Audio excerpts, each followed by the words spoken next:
Bueno, ¿qué tal, Jorge? ¿Cómo anda? Bien, bien, palpitando la vida del país y las luchas y injusticias contra los trabajadores. Sí, una semana bastante movida en todos los aspectos, así que vamos a hablar bastante de este tema. También hay noticias vinculadas a la actualidad internacional. Y en primer lugar, yo acá tengo unos pedidos de los oyentes, a ver si lo puedo transmitir, porque esto es importante, que es de Pedro Veraluce desde Chile, que pide si Sí, le puede mandar un saludo a su hija Brisa, que hoy cumple 11 años. 11 años. ¿Y cómo se llama? Brisa de Luisa. Chile. Sí, sí. Bueno, el saludo mío es total porque además amo a Chile y a los chilenos. Los quisiera tener más cerca de los argentinos de lo que realmente estamos. Y que bueno, que estudie, que se forme, que se desarrolle. Y felicidades por tu cumpleaños, Luis. Bueno, parece que esta chiquita de 11 años lo tiene de ídolo. Eso es muy bueno, es buena señal, ¿no? Que no todo está perdido, ¿no? Pero Eh, eso confirma una tesis que sostengo hace muchos años. El voto debiera ser obligatorio de los 18 para abajo. El problema es que votan los adultos. Usted dice, es un tema para Claro, tratar, ¿no? si votaran los niños tendríamos el socialismo mucho más rápido de lo que cualquiera se imagine.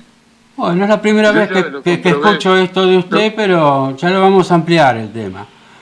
Qué lío que hay yo lo en comprobé. economía, ¿no? ¿Qué le parece a usted, Jorge?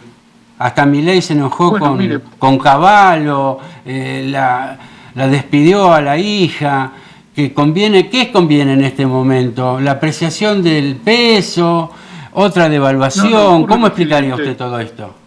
No, yo le voy a decir algo. En una época había un boletín económico muy interesante que salía en Argentina.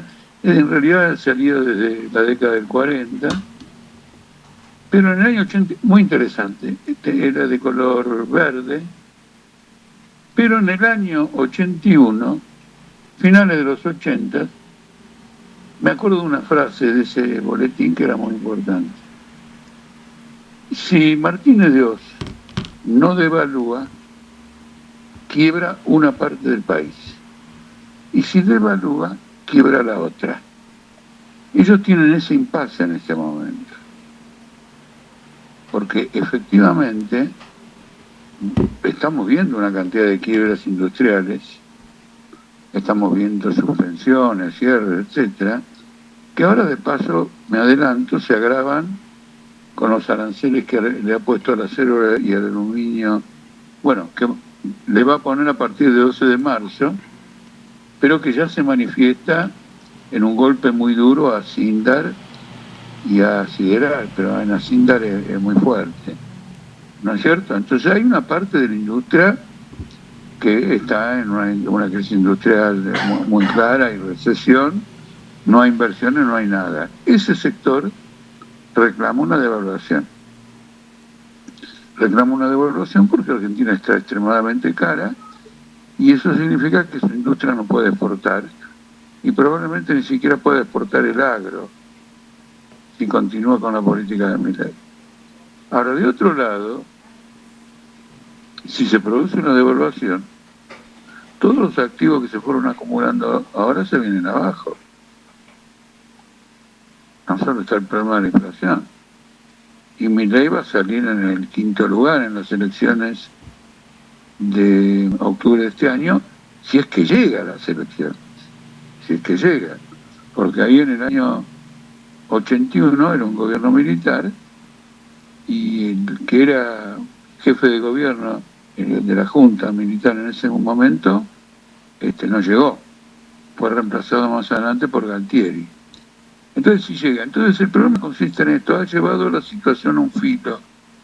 La razón por la cual Milei revalúa tanto el peso y baja tanto el dólar es absolutamente sencilla. Él quiere un superávit fiscal. El superávit fiscal se obtiene en pesos.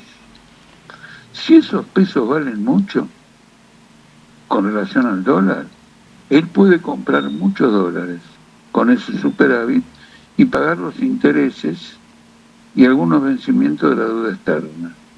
Si por el contrario se produce una devaluación, ese superávit carece de toda importancia. No compra nada y Argentina entra en default. Y en default en Argentina va a provocar una serie de quiebras. Es decir, que estamos caminando en el filo del abismo con una novedad. La disrupción que ha provocado Trump con este salto enorme en la guerra arancelaria, que altera todos los flujos comerciales. Ahora la Unión Europea, muy golpeada por el arancel al acero, va a salir a responderle. Canadá también, muy golpeada por el acero. Y después tienen una cantidad de implicancias mayores. El precio del acero en Estados Unidos va a subir muchísimo, porque Estados Unidos no satisface la totalidad del consumo de acero del país. Entonces la industria que usa acero, que es una cantidad fenomenal de ramas industriales bajo distintas formas, usa, depende de la siderurgia, va a aumentar extraordinariamente los precios. De manera que vamos a tener un gobierno, en el caso de Trump, un gobierno que va a andar sobre adoquines a los altos, dando golpes, porque la crisis mundial ha llegado a un punto que ha envuelto a la totalidad del mundo sin excepción. Acá estamos tocando el tema. ¿Me escucha, Jorge? Lo escucho muy bien. Sí, el tema de Trump, y Milei prácticamente le está rindiendo pleitesía, ¿no? Y sin embargo ya anunció que le va a subir el 25% de los aranceles a las exportaciones argentinas. ¿Qué tipo de sociedad se puede generar en esas condiciones? En esa asimetría, ¿no? No es que no, qué tipo de sociedad. Es un vendedor de humo, Milei. Lo mismo Caputo. Hablaban de un tratado de libre comercio con Estados Unidos. Ese tratado de libre comercio ya se fundió hace 3 décadas por inviabilidad, y ahora hay un tratado de libre comercio, un tratado realmente existente, de Estados Unidos con México y Canadá, y el tipo ni le mandó un telegrama informándole que no lo cumplía más. Lo que está haciendo Trump, el tratado ese tiene cláusulas, dice, bueno, si alguien quiere deshacerse del tratado, lo denuncia con 6 meses de anticipación, toda la formalidad de un acuerdo jurídico.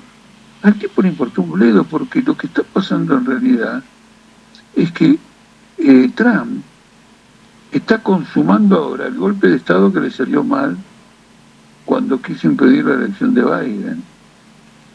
Y eso tiene como consecuencia que ha tomado la totalidad del poder político. Cualquiera, si leen los diarios norteamericanos, lo único que están discutiendo es que, bueno, el Congreso está fuera ya del baile si la justicia va a dar alguna señal de freno, y la opinión de los diarios importantes es que no va a hacer ningún freno, porque la Corte Suprema, en un fallo, le ha dado piedra libre para actuar como quiera, en el sentido que un presidente en Estados Unidos no puede ser sometido a un proceso judicial. ¿Qué quiere decir? Que si un juez le dice, Trump, vos no podés hacer esto, y Trump va y lo hace igual, y por lo tanto ha caído en un delito, lo que fuere, el fallo de la Corte Suprema compromete a la Corte Suprema a desautorizar al juez y a darle la razón a Trump. Quiere decir que la totalidad del poder político.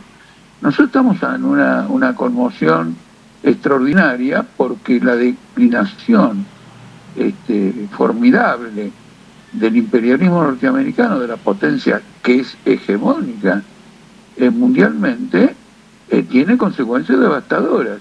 La primera consecuencia devastadora es el golpe brutal que ha recibido el régimen democrático en Estados Unidos, claro, que ya viene de hace mucho tiempo, pero que ahora ha sufrido un golpe. Hay un gobierno de jefatura personal.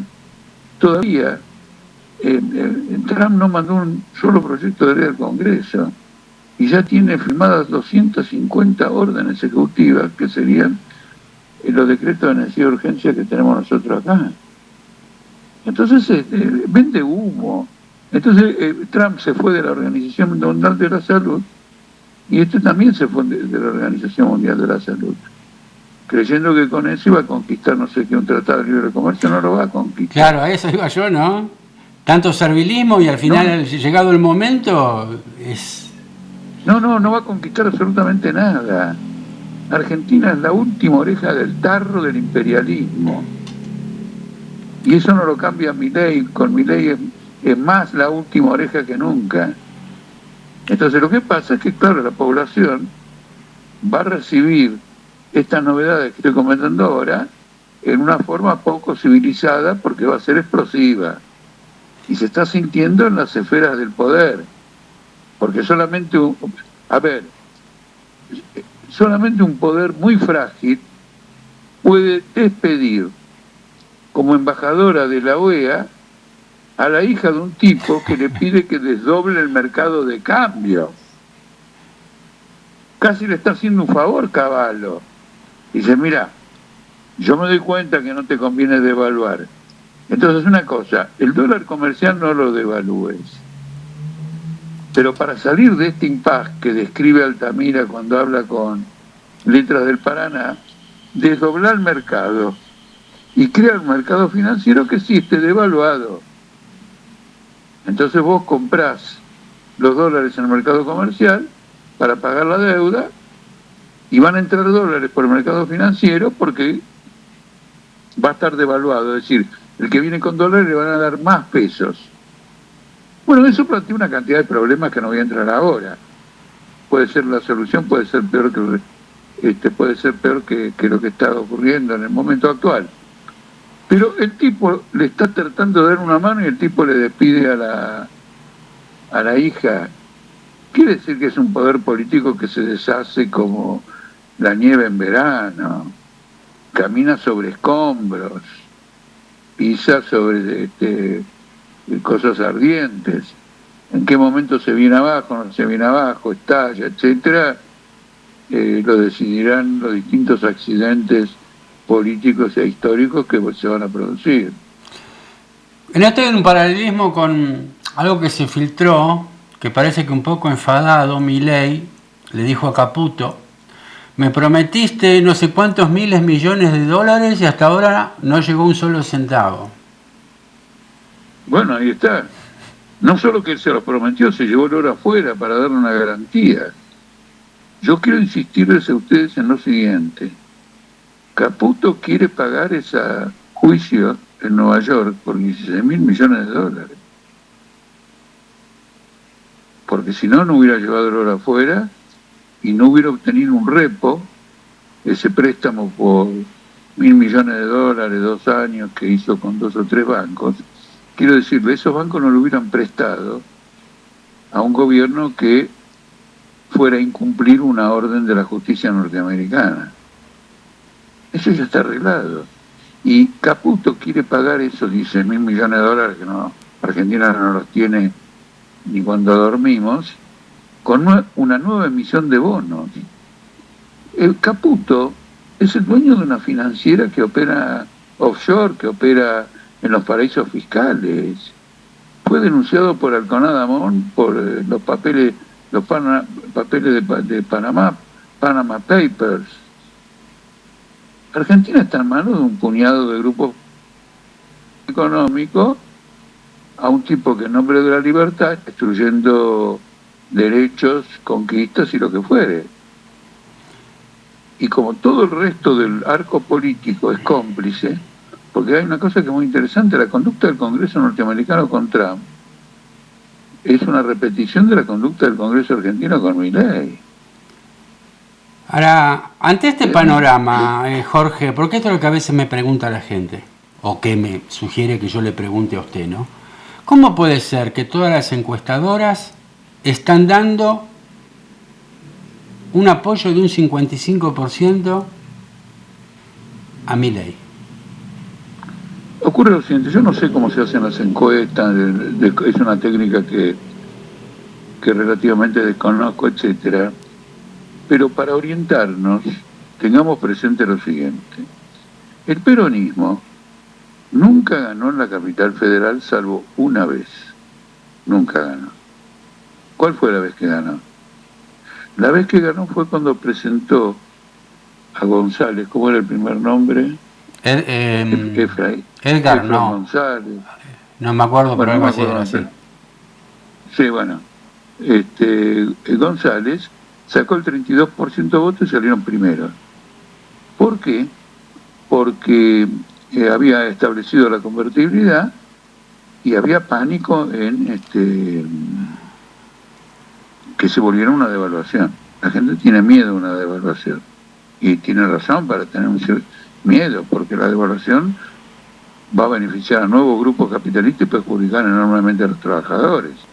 Los alquileres que fueron liberados y están con cláusulas de inflación se van a ir al mismísimo diablo si hay una devaluación. Entonces lo premiaron dándole la capital. Lo mismo que votan a Macri y a Milei, la misma clase social que vota a Macri y a Milei, votó a este riojano para en la capital federal. Luego, cuando venció el primer mandato de Menem y que se reeligió por un acuerdo con Alfonsín, le ganó al Frepaso y a Bordón por la única razón que era el temor a la devaluación. De la Rúa le ganó a Duhalde porque De la Rúa juró por su madre que no iba a devaluar y había sospecha de que Duhalde sí iba a devaluar. Y De la Rúa le ganó a Duhalde. Nunca visto. 2 años después, De la Rúa se iba en avión de la Casa Rosada y Duhalde entraba a la presidencia.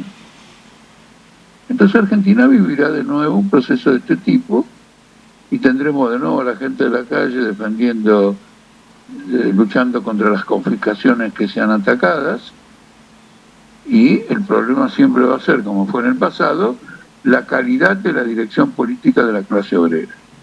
Porque en este momento el grandísimo problema es que la calidad de esa dirección es mala, en primer lugar porque la burocracia de los sindicatos colabora en el desmantelamiento del derecho laboral, y los sectores de izquierda con influencia de los sindicatos están paralizados por el pánico. Entonces transitan por los pasillos del Ministerio de Trabajo y de un acuerdo pasan a otro acuerdo y de un acuerdo nada se cumple, etcétera, y mientras tanto las patronales despiden a la gente en gran escala y en algunos casos con el único propósito de tomar a personal que no figure bajo convenio de trabajo. Vamos a pasar a las preguntas de la gente, que yo sé que a usted le gusta responder a las inquietudes de los oyentes. Por eso hace un poco desordenado el programa por el tema de la variante que hay en las temáticas, pero bueno, son las que imponen los oyentes. Por ejemplo, pregunta a Diana de la Plata, que ella quiere saber sobre los allanamientos y represión en el Corcovado, en la comunidad Pilián Mahuiza, si desde Política Obrera se tiene pensado tomar alguna medida, como llamar a manifestación popular por estos hechos, y también para que liberen a las personas que están detenidas, entre ellos niños. ¿Usted se refiere al sur, a la Patagonia? Exactamente. Está hablando de los allanamientos y represión en El Corcovado, en la comunidad Pilián Mahuiza. Sí, no, bueno, pero no solo eso, eso es en la parte más dura y represiva, pero viajó Bullrich ahí. Bullrich es una defensora a muerte de todos los intereses inmobiliarios, era responsable de la represión. Ayer en un streaming que nosotros tenemos los días martes, los asistentes, algunos asistentes, nos exhortaron a que impulsemos una movilización política, por ejemplo, frente a la Casa de Río Negro, o en algún lugar y todo lo demás, debido a todo esto.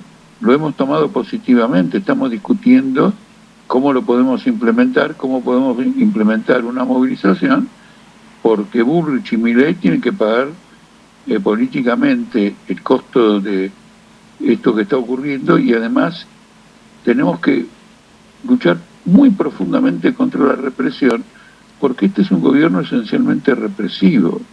No ha ido más lejos por temor a perjuicios que le pueda provocar, pero es un gobierno represivo porque colocó un tipo del Mossad en el servicio de informaciones. Bullrich es un agente del Mossad de tiempo ya de la época de Macri. La penetración del Mossad en Argentina no tiene paralelo. El presidente de la República se abraza con un criminal de guerra y calificado como tal por la Corte Penal Internacional. Así que no nos andemos con no nos andemos con vueltas con esto. Esto es así como es, y ellos no lo ocultan y todo lo demás.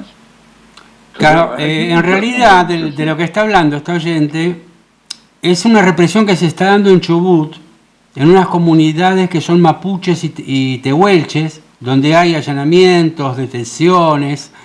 Entonces eso está ocurriendo en este momento. Exactamente, sí, ya estamos Bueno, desde la mañana del martes 11 de febrero. Desde ayer a la mañana. Bueno, sobre esta cuestión en particular de Chubut, hasta el momento que estábamos hablando nosotros, yo carecía de una información, pero claro que nosotros...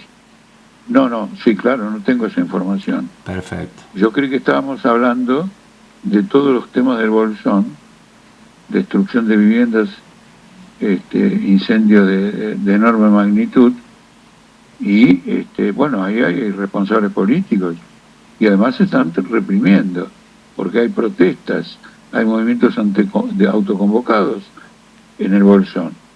Ahora, esto en Chubut, Chubut es muy grande, que es zona del Atlántico, del Pacífico. No, esto debe ser de la parte del Pacífico, me parece, que es donde están las comunidades... No, Pacífico me refiero a la cordillera, no quise decir Pacífico.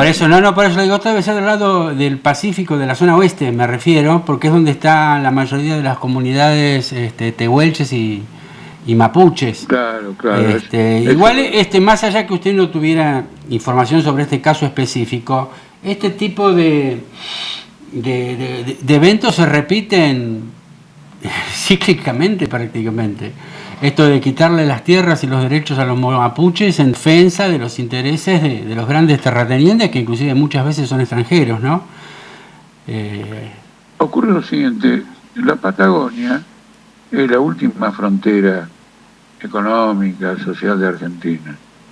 Hay un amplio campo de colonización. Entonces el gran capital se apropia de todo eso. Primero por el turismo, ¿no es cierto? El turismo significa muchas cosas, porque significa compañías aéreas, bancos que financian, etcétera. En segundo lugar, por la minería, absolutamente fundamental. Después están las riquezas marítimas. Y después está la perspectiva sobre Tierra del Fuego y la Antártida. Entonces es una pelea muy dura. Hay otra frontera que se ha creado ahora con el litio en el norte, pero la Patagonia es la gran frontera, el gran campo de penetración, y gobiernos como el de Milei quieren aprovechar esa circunstancia para atraer negocios extranjeros a como sea. Desde que el momento que él entiende que no hay cosa más emprendedora que un capitalista, así es. Lo cierto es que ningún gran emprendimiento capitalista partió de una iniciativa capitalista. Siempre partieron de alguna iniciativa del Estado, fundamentalmente por razones militares. Eso vale para Internet, eso vale para la inteligencia artificial, es decir, las Fuerzas Armadas procuran una modernización tecnológica en una pelea por rivalidad entre potencias, y una vez que desarrollan eso, el Estado se encarga y ofrecérselo al sector privado en términos de subsidio. Ha ocurrido esto de forma sistemática. En cambio, Milei sostiene que no, que gente que nació con un espíritu creativo fenomenal. Disculpe esta pequeña digresión. Saltando totalmente de tema, acá hay un oyente, Miguel López, que es de Vicente López, que dice: en política obrera se utiliza el centralismo democrático como organización para adentro, ¿y cuáles son los límites de este sistema?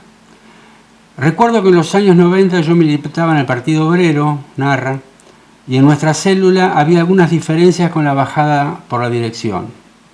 No sé si el responsable luego la planteaba la dirección o si la desechaba. Así fue hasta que un compa se impuso y la empezó a plantear en el correo de la prensa. No recuerdo bien lo que pasó, pero no haber respuesta o debate a tiempo de esa célula quedaron menos de la mitad. Bueno, ¿cómo se maneja en política obrera al respecto, Jorge? Le quiero decir dos cosas. No, así nos manejábamos en el Partido Obrero. Cuando el Partido Obrero tenía la tradición histórica que nosotros representábamos, nos manejábamos correctamente. Le quiero decir lo siguiente: no se puede hacer una denuncia de una vaguedad y pretender que uno le conteste con una precisión. No sé de qué me está hablando. Le digo dos cosas. Escuche bien. Sí. En primer lugar, teníamos un boletín interno. La publicación de crítica, de lo que fuere, en el boletín interno era no tenía impedimento ninguno. No conozco yo personalmente, que además tenía injerencia en el boletín interno, que hubiéramos objetado algún texto para un boletín interno por algún motivo que fuere. Nunca.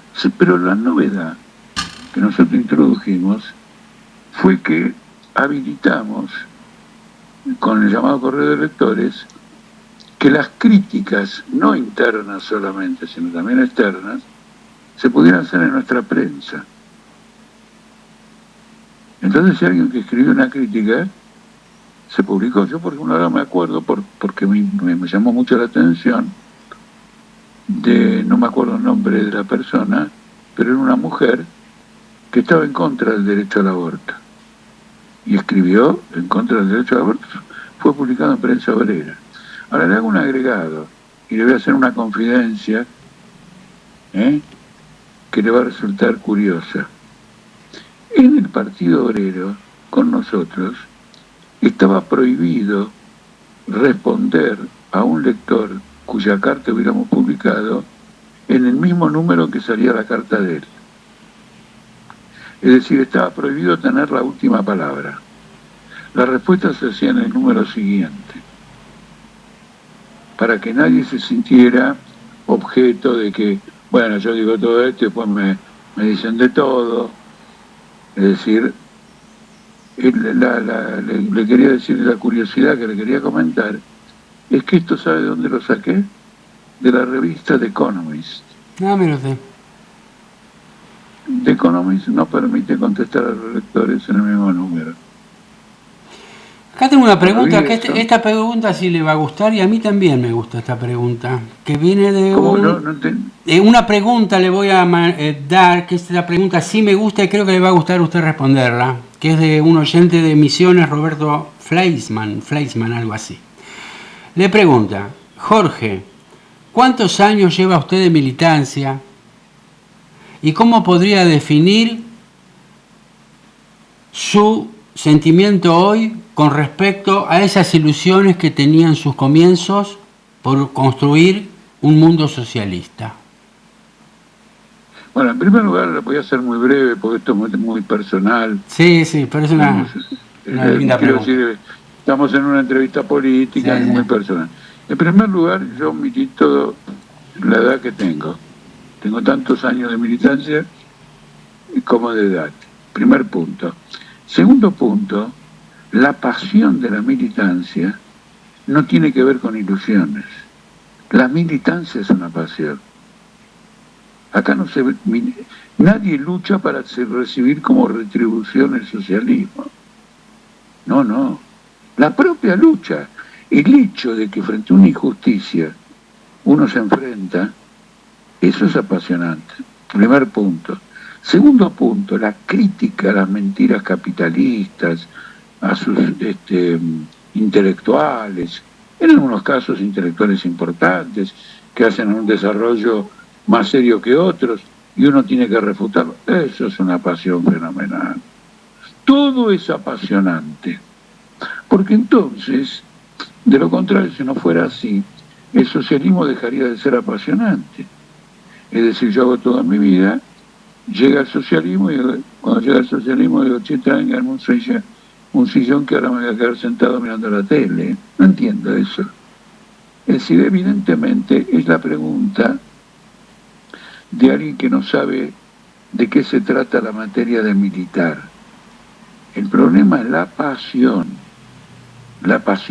por investigar, la pasión por denunciar, la pasión por enfrentar al poderoso. Hay que tener, el enfrentar al poderoso tiene que provocar entusiasmo. Si uno dice, bueno, tené cuidado, etcétera, ¿cómo vamos a hacer? Y todo lo demás. No, tiene que provocar entusiasmo. Hay que provocar una rebelión. Mire, yo me anoto un invicto en mi vida. Nunca nadie, en un medio de comunicación, me refiero por ejemplo la televisión y la radio, logró que yo retirara el apoyo a un piquete, a una huelga, a una rebelión popular, a una manifestación de masa, porque era supuestamente un acto de tipo violencia, como no dejar que los peatones anden, que no dejar que quiere que trabajar, no puede trabajar porque hay un piquete que garantiza la huelga. Nunca nadie logró eso. Y no solo que no logró, sino que demostró lo contrario. Mi primera vez en la televisión fue con un elenco de periodistas de realmente calidad. Lo tengo todo de presente, eran 5 periodistas. Era la primera vez que iba a la televisión. ¿Y cuál fue el tema de esa entrevista? La fábrica General Motors era... No, la fábrica Ford, ahí está. La fábrica Ford en Pacheco había sido ocupada. Dijeron, ocuparon una fábrica, qué violencia y todo lo demás. La defensa, el vigor que le puse a la defensa de la ocupación de esa fábrica. El llamado que yo hoy hago a que la gente se organice para ocupar las fábricas contra los despidos, porque el trabajo es el único medio de supervivencia del trabajador bajo el capitalismo. Y aquella vez los masacré y me gané la confianza del delegado general de la Ford, que después durante un tiempo nos hicimos amigos. Alguna vez me invitó a su casa a comer un asado con su familia y todo lo demás. La rebelión que hubo por la ley provisional que quería meterme Macri y que había, que dicen que tiraban toneladas de piedra y qué sé yo, estuve presente ahí, tuve un debate con Sánchez o Iglesias, no Sánchez, Fernando Iglesias, y lo aniquilé. Porque, ¿qué le dije? Simplemente lo aniquilé por esto. No hay expresión de mayor salud espiritual, mental y humana en un pueblo que es el rebelarse contra la humillación y la opresión. El pueblo que acata lo que le dice la televisión de que se comporte bien en un marco opresivo y humillante, ese pueblo se enferma. ¿Yo sabe por qué le decía a Jorge que era importante esta pregunta? Porque yo veo en muchos jóvenes de 40, 45 años, que para mí son jóvenes por la edad mía, que muchas veces leo que están con mucha desesperanza por ver que no se fueron concretando las ilusiones que tenían ellos, que no hay respuesta de la ciudadanía como ellos esperan, que el sistema cada vez en lugar de mejorar empeora, y yo leo que tienen desesperanza. Por eso yo decía que era importante esta pregunta, usted que tiene una militancia de una vida, ¿no? No, está bien. Yo entiendo perfectamente todo eso, porque yo vivo las mismas circunstancias. A mí me cuesta llegar a fin de mes. ¿Está claro o no? Pero no me vela el hecho siguiente. En lugar, si todo esto que ocurre es que estudien, que se pongan, investiguen, estudien, participen de debates para entender lo que está ocurriendo. ¿Qué fenómeno histórico está ocurriendo? Es un fenómeno de decadencia y crisis y agonía del capitalismo. Que lo estudien, que lo vean, que se fijen en las reacciones, las luchas que hay, las manifestaciones de masas en Europa contra la masacre de los palestinos, que se indignen, que dejen por un lado la espera del socialismo y que salgan a defender al pueblo gazatí, que de esa manera que se construye el socialismo. El socialismo es una construcción cotidiana, porque cuando nosotros proponemos y hacemos un montón de medidas para terminar con la masacre de los pueblos, estamos desarrollando el socialismo en la práctica. El día que venzamos a los ejércitos que producen esas masacres, el socialismo saldrá espontáneamente y en forma natural de las personas que participaron en todas esas luchas contra esa opresión. Sino que es la ilusión, viene, que es ¿cómo se llama? El nuevo Cristo que nos va a salvar, un nuevo Mesías. Entramos en lo religioso. Para terminar, Jorge, porque quedan 8 minutos, este martes el primer ministro israelí volvió a dar un ultimátum a los palestinos, o sea, puso una fecha límite para que Hamas devuelva a los rehenes, ¿no? Esto en parte... Eso es falso. ¿Cómo? No, eso es falso. Eso es falso. Esa es la versión que se hace correr en todo el mundo y la de Trump. A ver, amplíe un poquito el tema de todo lo que está pasando. Netanyahu ellos llegaron a un acuerdo de diversas fases. Terminó la fase 1 y ya cuando estaban en la fase 1 toda la prensa decía que era muy difícil que se vaya a cumplir la fase 2. En la fase 2, que tiene que empezar ahora, el ejército sionista se tiene que retirar de Gaza. Ese es el acuerdo al cual llegaron para ir liberando a los rehenes. En lugar de eso, están bombardeando de nuevo Gaza, es decir, que no hay ningún cese del fuego, están matando gente en Cisjordania, entonces los de Hamás dicen acá han roto el acuerdo, porque el acuerdo es que ustedes ahora se van. Lejos de irse, Netanyahu dice, qué maravilloso, ahora lo tengo a Trump, que quiere apropiarse de Gaza y convertirlo en una riviera del Medio Oriente. Esto es muy interesante también para que usted vea la podredumbre de Netanyahu y todo lo demás.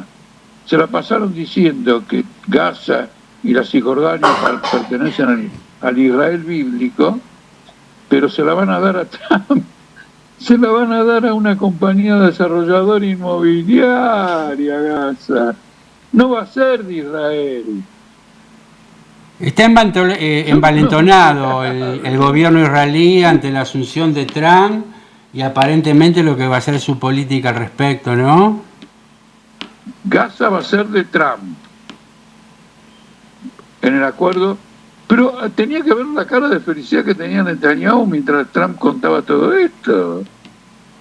Es un criminal de guerra con todas. Entonces, jamás no está rompiendo el acuerdo. Quiere cumplir esa segunda fase del acuerdo. Está muy bien que lo quiera cumplir. Yo estoy de acuerdo con que haya firmado ese acuerdo y que ahora quiera que la segunda fase se haga, que es el retiro del ejército israelí, ¿no es cierto? Y entonces vienen nuevos rehenes. Entonces, ¿qué hacen? Bombardean, provocan. Jamás tiene que decir, bueno, si a esta gente yo ahora le libero los rehenes y me están agrediendo, me están atacando y no están cumpliendo con nada, no tengo más nada para negociar. Entonces dicen, no, te retengo los rehenes, vos tenés que cumplir con el acuerdo del cese del fuego, fase 2. Entonces la versión que la veo en la televisión y todos lados, que jamás no cumple con los rehenes y todo lo demás, es la repodridísima propaganda imperialista subliminal,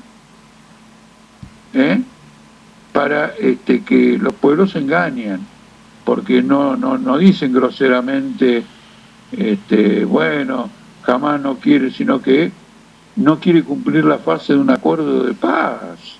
Mentira. Si el acuerdo de paz es realmente lo que jamás quería y lo que quieren los gazatíes, que han vivido siendo bombardeados ignominiosamente. Imagínense, no tienen instrumental de guerra para enfrentar a la aviación en Gaza. Los bombardean, les tiran como si fueran tiro al blanco a las palomas. Hay francotiradores por todos lados. Ahora, la propuesta de Trump, la legislación internacional lo prohíbe de modo determinante. ¿Cómo es que piensa llevarlo a cabo violando las leyes? Una de las características de Trump que hay que entender es lo siguiente: olvídese de las leyes porque a él le importa un bledo las leyes. Le acabo de decir que nos mandó un proyecto de ley al Congreso norteamericano todavía, y ya mandó 200 y pico de decretos de necesidad de urgencia. Un hombre que en su puta vida pagó impuestos y logró zafar de la justicia. Por favor, Ángel. Es un delincuente común.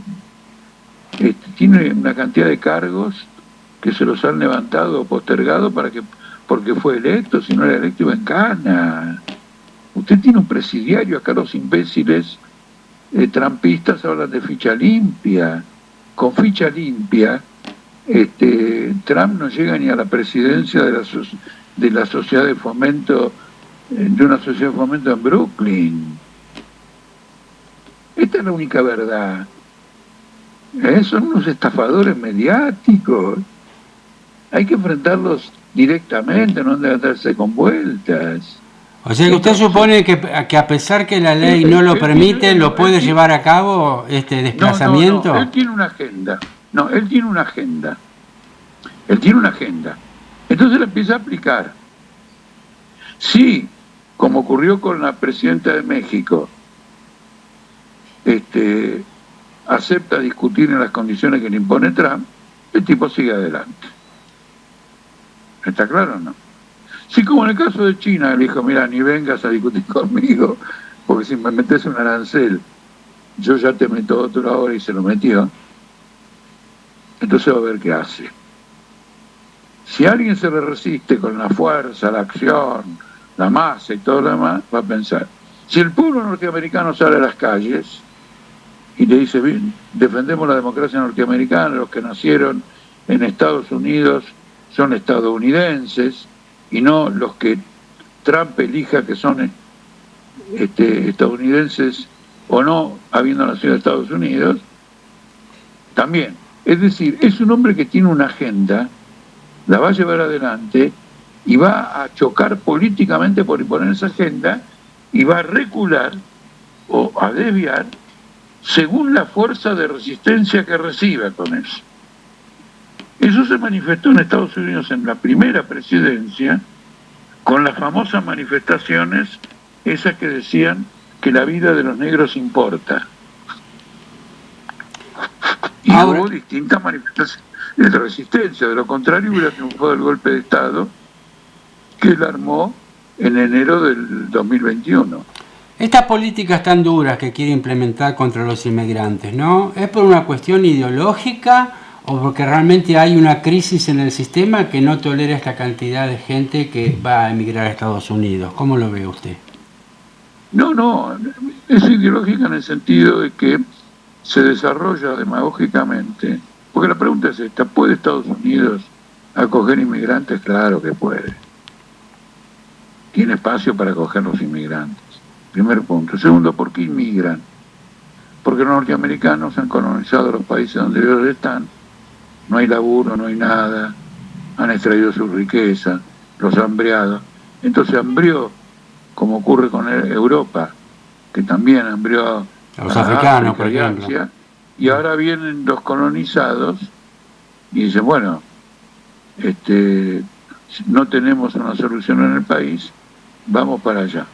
Ahora, cuando se presenta esto de los palestinos de Gaza, es al revés. Estos no se quieren ir y él los quiere echar y son de su propio lugar. En una palabra, es una campaña demagógica que tiene que ver profundamente con el alcance último que tiene Trump, que es la supresión de las libertades democráticas. Porque cuando uno tolera que se echen inmigrantes, que se vayan a las escuelas, y si hay un chico de una familia inmigrante, se lo saca de la escuela como han intentado hacerlo en Chicago, y ver dónde están los padres y arrestarlos, es decir, tomar los métodos de la dictadura de Videla aplicados a los representantes, el pueblo que tolera eso, mañana va a ser sacado de su casa por razones políticas, sociales o por cualquier protesta. Entonces el alcance es muy amplio, lo mismo que la persecución y el intento de terminar con el pueblo judío por parte del hitlerismo. No los perseguían solo porque eran judíos, decían que los judíos eran responsables del comunismo. Y el comunismo era el mal supremo. Y entonces, ¿qué pasa? Marx era judío, Trotsky era judío, este era judío. Es una campaña que agarra el piolín por una de la punta para quedarse con todo el piolín. Y al final no fueron los judíos los únicos que fueron masacrados. Fueron masacrados todos los pueblos de Europa Oriental y de la ex Unión Soviética. Nos pasamos de horario, Jorge. Nos pasamos 3 minutos ya. Así que vamos a seguir el miércoles siguiente, si usted está de acuerdo. Y bueno, le agradezco mucho. Sí. Bueno, ha sido una entrevista singular por esta pregunta sobre el sueño y todo lo demás, pero los sueños solo valen si uno pone el entusiasmo y la energía para llevarlos adelante. Y si lo hace, ese sueño se está realizando todos los días. Y además habría que preguntarle al gato, ¿no? ¿Qué es lo que le divierte? Si perseguir al ratón o atraparlo. Bueno, no quiero infligir la regla del programa de la radio. Seguimos el miércoles. Muchas gracias, Jorge. Bueno, chao.